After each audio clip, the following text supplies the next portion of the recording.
Ladies and gentlemen, we are back for another edition of Let Fiasco Cook. I got something to talk about. If you follow the channel, this is gonna sound a little different coming out of Fiasco, but I'm gotta tell you something. CM Punk is allowed back in Chicago. That's right, I said it. That's right, I said it. The eviction notice, I pulled it off the door. He could come back home. This man is my hero. He finally went off the rails in a promo and told us that he could throw Hulk Hogan's dusty ass over the top rope in the Royal Rumble, baby. This is right off the heels of him getting booed out the building. And now we get CM Punk putting more dirt on top of that 6-foot hole that Hulk Hogan is in. Finally, we are getting some retribution with this man, Hulk Hogan. I don't care if you like Hollywood. I don't care if you like Hulkamania. I don't like it. So we got CM Punk saying we get Hulk Hogan's dusty ass over the top rope and we can move along. This man is allowed back in Chicago. I don't want to hear it from Hollywood Raven. I don't want to hear it from you guys in the chat. I don't want to hear it from the comments.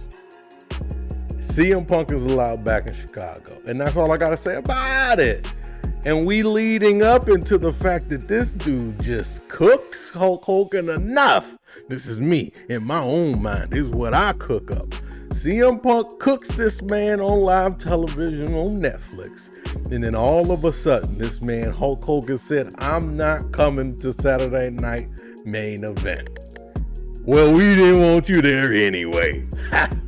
Just saying. Now it just came. It's a way better show now. Incrementally, exponentially. We finally got a really good show because we'll have to see Hulk Hogan's face on Saturday night's Main Event. The glorified house show that it is, where nothing happens and everybody wins who you thought was gonna win. Now we know that we don't have any Hulk Hogan and it's gonna be phenomenal. I can't wait to watch this house show. I can't wait to have millions and millions of commercials in between different matches. But at least we have no Hulk Hogan. All right. So that being said, we got SmackDown tonight, and let Fiasco cook. I'm just gonna tell you a little something. We got Braun Breaker versus Sheamus at Saturday Night Main Event, and I'm just gonna tell you right now, I believe it's time for Sheamus to get the monkey off his back and get the Intercontinental title. It's time. And then lead this to a WrestleMania match where Braun Breaker takes it back, because that's what we're about, making the future the next stars. Braun Breaker is the future. Even though he's the title holder right now, he is the future. Sheamus is the present. Let's build something. This makes more sense. Let him get the monkey off the back. Hey, boom, Saturday night main event. We got a title change finally. Let him get the Intercontinental title, and then let this lead into WrestleMania. What a match it could be for Sheamus versus Braun Breaker.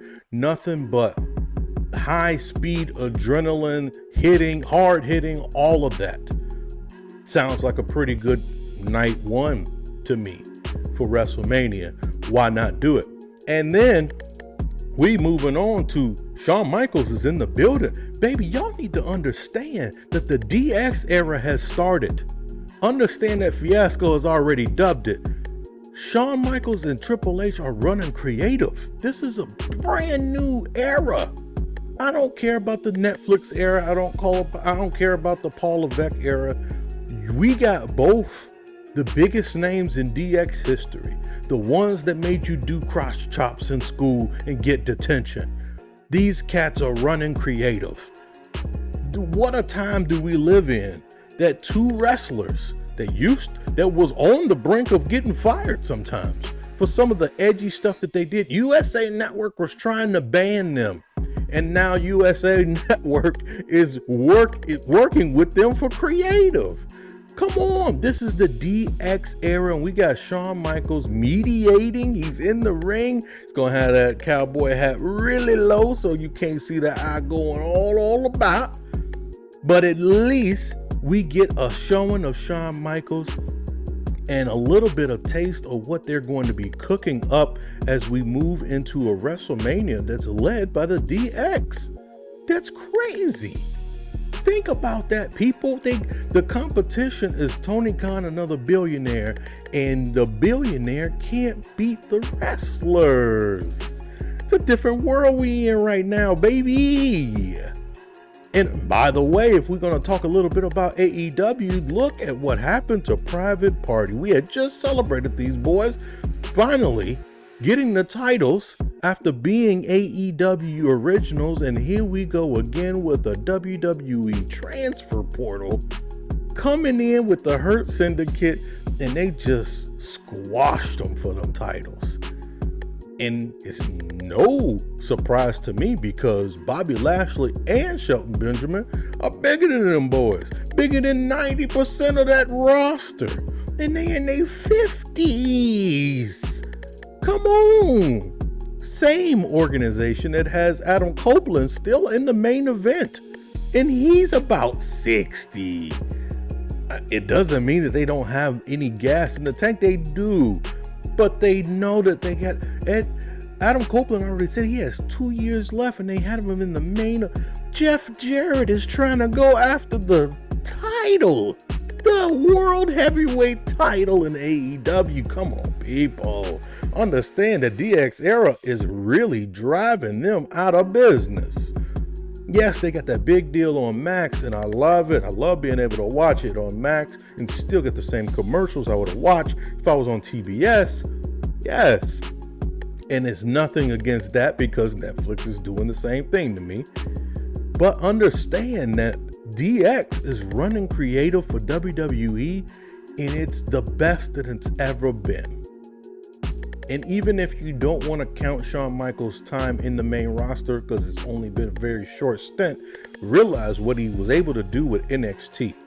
After that debacle of NXT 2.0 with all the rainbows and butterflies, he was able to turn it right back to being the aggressive new age wrestling that we loved when it was black and gold. And now we are moving into another era where we are about to let DX cook. So, as we move on to the next week, we got this big weekend Saturday night main event, no Hulk Hogan, and we got some moves happening in the wrestling world. We're looking at maybe Malachi Black, aka Aleister Black, coming back to the WWE. Pay attention, folks. That card that was given from Dominic to Alphas, that card said that they were bringing in Aleister Black. That is your foreshadowing for this cat to come out. And we already know House of Black is dead in AEW. Now the Hounds of Justice or something. They did a little bit of a backstage preview of it where it's just 3 members now. Aleister Black might be back, and I can't wait to see that man come out at the bottom with that music.